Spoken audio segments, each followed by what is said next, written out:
All welcome back to my channel. ನಾನು ಸೋನು. ಇವತ್ತಿನ vlog ಅಮಾವಾಸ್ಯೆ ವ್ಲಾಗ್ ಆಗಿರುತ್ತೆ. ಮೊದಲಿಗೆ ಸಿಂಪಲ್ ಆಗಿ ಒಂದು ರಂಗೋಲಿ ಹಾಕೊಂಡು ಬಿಡೋಣ.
ಕಡೆ ಅಮ್ಮ ಎಲ್ಲ ದೇವರ ಪಾತ್ರೆ ವಿಗ್ರಹಗಳನ್ನು ಪಿತಾಂಬರ ಹಚ್ಚಿ ಚೆನ್ನಾಗಿ ತೊಳಿತಾ ಇದ್ರು. ಹಾಗೆ ಅಮ್ಮ ಮನೆ ದೇವರ ಪೂಜೆ, ಬಾಗಿಲ ಪೂಜೆ ಎಲ್ಲವನ್ನು ಮುಗಿಸಿ ಒಲೆ ಕೂಡ ಪೂಜೆ ಮಾಡಬೇಕಲ್ವಾ, ಅದು ಕೂಡ ಪೂಜೆ ಮುಗಿಸಿದ್ವಿ.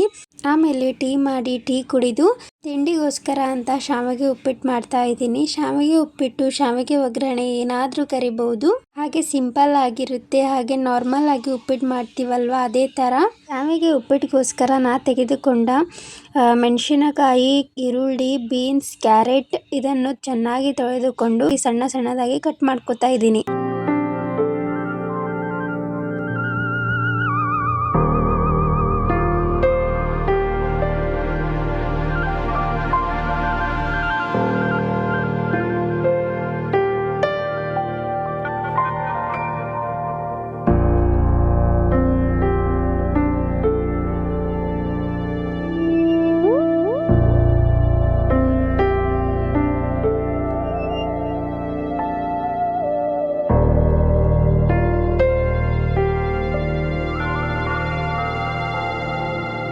ಒಂದು ಬಾಣಲಿಯಲ್ಲಿ ಎಣ್ಣೆ ಹಾಕಿ ಅದು ಕಾದಾದ್ಮೇಲೆ ಸಾಸಿವೆ, ಜೀರಿಗೆ, ಕರಿಬೇವು, ಖಾರಕ್ಕೆ ತಕ್ಕಷ್ಟು ಹಸಿಮೆಣಸಿನಕಾಯಿ ಹಾಕಿ ಚೆನ್ನಾಗಿ ಮಿಕ್ಸ್ ಮಾಡಿಕೊಳ್ಳಬೇಕು.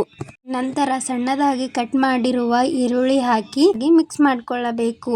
ಹಾಗೆ ಸಣ್ಣ ಸಣ್ಣದಾಗಿ ಕಟ್ ಮಾಡಿಕೊಂಡಿರುವ ಕ್ಯಾರೆಟ್ ಮತ್ತು ಬೀನ್ಸ್ ಹಾಕಿ ಮಿಕ್ಸ್ ಮಾಡಿಕೊಂಡು ಶಾವಿಗೆ ಸಣ್ಣ ಸಣ್ಣದಾಗಿ ಮುರಿದುಕೊಂಡು ಚೆನ್ನಾಗಿ ಕಲಿಸಿಕೊಳ್ಳಬೇಕು.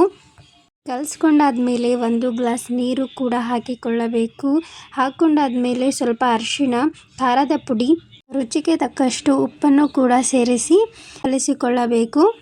ಶಾವಿಗೆ ಚೆನ್ನಾಗಿ ಮಿಕ್ಸ್ ಮಾಡ್ಕೊಂಡಾದ್ಮೇಲೆ ಹಸಿ ಬಟಾಣಿ ಸಹ ಹಾಕಿಕೊಂಡು ಚೆನ್ನಾಗಿ ಮಿಕ್ಸ್ ಮಾಡ್ಕೊಳ್ತಾ ಇದ್ದೇನೆ. ಆಮೇಲೆ ಸ್ವಲ್ಪ ಕೊತ್ತಂಬರಿ ಸೊಪ್ಪನ್ನು ಹಾಕಿ ಚೆನ್ನಾಗಿ ಮಿಕ್ಸ್ ಮಾಡಿಕೊಂಡು ಆಮೇಲೆ ತಿಂಡಿ ತಿಂದು ನಮ್ಮ ಮನೆ ದೇವರಿಗೆ ಹೋಗ್ತಾ ಇದ್ದೀವಿ. ನಮ್ಮ ಮನೆ ದೇವರು ಯಾರೆಂದರೆ ಕನ್ನಡಿಗೆ ಮಲ್ಲಿಕಾರ್ಜುನ ದೇವಸ್ಥಾನ.